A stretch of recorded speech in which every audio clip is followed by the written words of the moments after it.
opens up the thing and there's a noose sitting next to Wolford. Right. And he's like, I'm fine. I want to come back with you guys. I don't want to be out here anymore. I love that. I'm ready to come back inside. He's probably calling his bluff, right?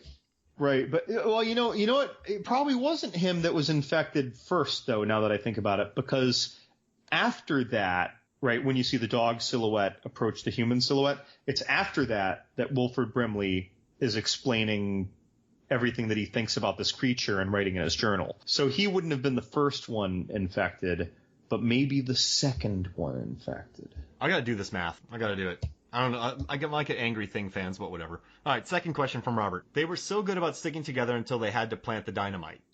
Which is true. Also, why did Childs run after Blair into the storm? Now remember, there's a line where they don't want Childs to be the leader because of his temper. And his kind of... He reacts strongly. So Childs saw Blair and was like, I'm going to get him. Like, that's just the way he's impulsive, would you say? I'm not disagreeing with that, but Childs is kind of keeping a watch, and these other guys are all doing their own thing. If he sees Blair going somewhere, for all he knows, Blair is going towards his friends. Yeah. Like, you don't know what Blair is doing, but when you see the fucking thing, No, we get one. PG-13ing there. When you see that damn thing, and you for sure see it, you don't just let it go. This is a dangerous time. Yep. So, like, he could go get the jump on a couple people. So I think it makes sense that you don't just, let Blair go do what he's doing. But once again, it's like we arouse 100 questions. There's not really a right answer in here, though. Was he infected then? I mean, technically, yes, but also technically, no. Well, we already knew that ship was under there. Yeah. And we're strongly... Well, we know that Blair did it because then he did the thing to Noel's face or whatever. It's so weird. Right. So we knew he was infected in hindsight. So, yeah, he's infected. He did that crap. Next, the last one that I love here. Why did they name the prequel The Thing as well, rather than giving it a cool subtitle? Annabelle Creation, right? Annabelle Comes Home. So you have the kind of the beginning, Texas Chainsaw Massacre, the beginning, rather than giving a cool subtitle like The Thing, Rise of the Thing, The Thing, The Norwegian Days, The Thing, Tokyo Drift. Tokyo Drift. Yeah, The Thing, Rise of Chuck Mad Dog Finley. Why was it The Thing? I think that they were relying on ambiguity in the marketing. It's so weird, isn't it? Because if you go out of your way to advertise, so a lot of horror fans know The Thing is a movie, and even if they never saw it, like a young horror fan, right? They know The Thing is a big movie, even if they never saw it. So if you make a movie and you advertise it really strongly as a prequel to The Thing, and you haven't seen The Thing, you might decide not to go see it. I have a beautiful title for this movie, John. You ready for it? Oh dear. The Thing, Norway Out. Oh my God, you just Van Damned it. Norway to Run. What do you think? I like it better than calling it the exact same title, but saying it's a prequel. It should have been titled The Thing, Norway to Run. Norway to Run. Wait, you could put the R in parentheses. Right. Oh my gosh. Still terrible. Oh man. But no, this was heavily contested when it was coming out in the first place too. Like people on Reddit were having a field day bitching about it. Like why not call it this? Why are they calling it this? And then of course once it came out again, it was minus a couple scenes. It was basically a scene for scene remake with a couple scenes reinforcing it as the obvious prequel story. Right. But I think that this just got, I don't know if this is, studio involvement or a clever marketing ploy, but I think this is a marketing thing. I think that you don't release The Thing Part 2 40 years later if you're worried that people who didn't see The Thing won't see it. Yeah. I think you just call it The Thing. Norway Out. Norway Out. Right. Jeez, it's so terrible. All right, now, what happens if they don't take the burnt up thing from the Norwegian place back? That means Bennings doesn't get infected, right? So that means the only thing the dog was there. But see, the thing is, they contained that dog, right? Because they put the dog turned one other person. So that means there's one person who's been assimilated, and then they burn up the dog. So that means there's one. It was later revealed that even the burnt up remains still had active cellular activity. Yeah, you're right. I mean, I guess they could have fried. Let's say they fry the dog completely, right? They char that, right? Yeah. We're gonna make coal out of it. Let's just assume nothing left. All right, just glop. That's not cellular, nothing alive from the dog. But you still have one person there. So that thing would not want to. That'd be better for it then, wouldn't it? Maybe. Did you put your hands up in the air and go what? Right. No, I kind of have my hand on my cheek like I'm trying to solve a math problem I don't fully understand. All right, next question. What was the dog thinking when it was watching them bring in the other charred remains? I don't know if it was thinking any. This comes back to what really is the cognizant level of the thing in general and or in particular hosts. Like, I don't really know if it processes that, if it realizes that is a piece of or a conspecific of it. Yeah. Like, it might not have been thinking of that as anything different than them walking in with a knapsack. I don't know. Whoa. Do you think that could have been a Predator spaceship taking that creature to hunt in its Antarctic?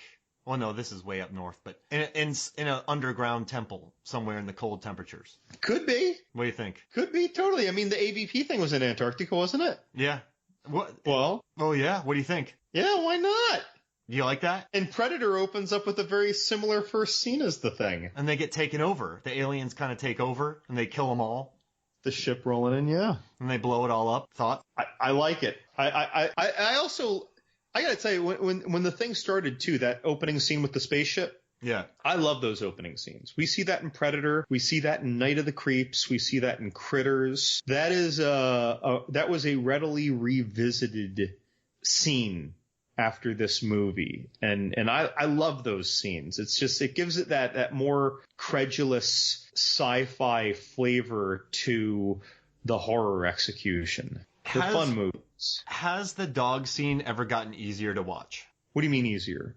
Every time I watch it, I want to fast forward it. You mean when the dog first gets let into the kennel with the other dogs? Yeah, and then that one dog's getting stabbed in the throat and it gets shot, and then the other dog's been melted by the Twinkie goo. They use the inside of Twinkie goo to spray the dogs with the Humane Society there. Just the the dogs, the panic of them, just and then Clark's face yelling no when his dogs get shot. That's never been easy for me to watch. You know what's interesting? So I usually, I'm like most people with a soul. I really hate seeing animals die in movies, but for some reason I've never felt that while watching The Thing. Oh man, I can't do it. It hurts my soul every time.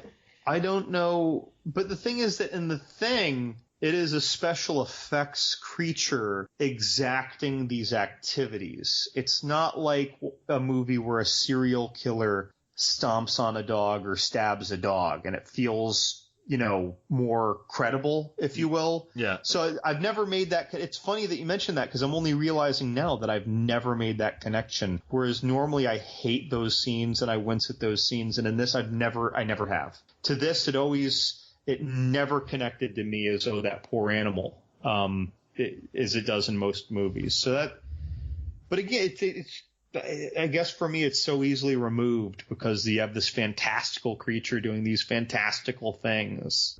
2 more questions for you. Okay. Thoughts about this, right? The Thing, Way Out. Okay. What do you think? I'm hoping you'll change your mind. All right. Now, I'll buy the Blu-ray. Who did it better? The Faculty or The Thing? The Thing. Yeah. I mean, I like the drug scene in Faculty. It's fun, and it's such a ripoff that you can't. It's like a Stranger Things. It's not a ripoff. You know exactly.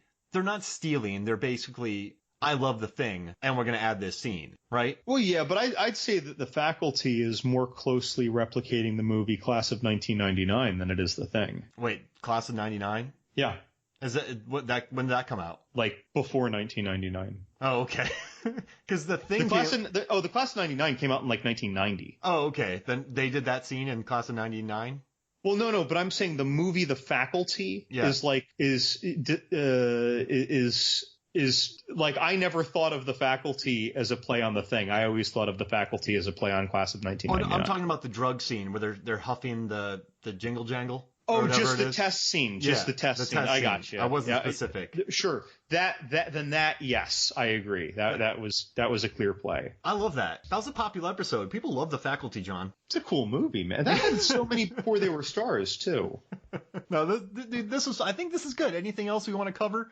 Talking about The Thing here? God, I mean, we didn't even, it's like you said, we didn't even talk about the special effects much, but I feel like that's what everyone else talks about ad nauseum. I mean, if you haven't seen this movie and you're still listening now, I don't understand how that happened. But it's like you're doing yourself a huge disservice by not going to see this movie. This movie is one of those reasons that like damn near a decade ago, I wrote that short article series called The Best Horror Came from the 80s. Yeah. And it was just about the special effects that I was writing about. They hold up so well. Oh, I mean, it's just so everything was on scene. Like, it's like Bram Stoker's Dracula, the podcast that we covered, or the set building of Event Horizon. I mean, they built massive structures. They built real sets. They took real care. I mean, we have a pattern here, John. The Thing, Bram Stoker's Dracula, and Event Horizon. Those are 3 big budget kind of adult R-rated horror films that still look beautiful, would you say? Oh, yeah. Yeah. Oh, good movies, man. Good. But no, this was fun. Wait, what's our 275th episode? What Kurt Russell movie are we going to cover? Ooh, gosh. Escape from New York, Executive Decision. We could go take, like, Used Cars. Oh, okay. Escape from L.A. I like Used Cars or Escape from New York. I think those are the important directions. We never did Overboard either, did we? No. But what do you think? Used Cars? Used Cars. I love Used Cars. All right, so Used Cars for our 275th episode. And I'll bet Used Cars is the one that most of our listeners wouldn't have seen. Yeah, I think that'd be a good one. And then for 300, we can do Escape from New York. What do you think? Done. All right, this was awesome. Hey, thanks for joining me, John.